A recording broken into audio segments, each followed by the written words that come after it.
This is the final video to fix high ping on Brazilian Roblox servers, even when you are in Brazil. And if you've been frustrated with lag and delays, you're not alone. Are you tired of your game stuttering or disconnecting even though your internet is fine? This problem happens because Roblox sometimes connects you to the wrong server region, or your network routing adds extra delay. Many solutions you see on YouTube or social media are complicated, full of steps, and hard to follow, wasting your time. But today, on Rexist, I'll show you a simple trick that actually works.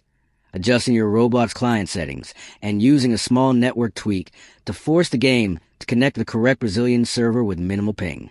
This method is quick, safe, and doesn't need any fancy software. If you want to make a full step-by-step tutorial showing exactly how to do this, comment below and I'll show you every click and setting so you can finally play Roblox smoothly with low ping in Brazil.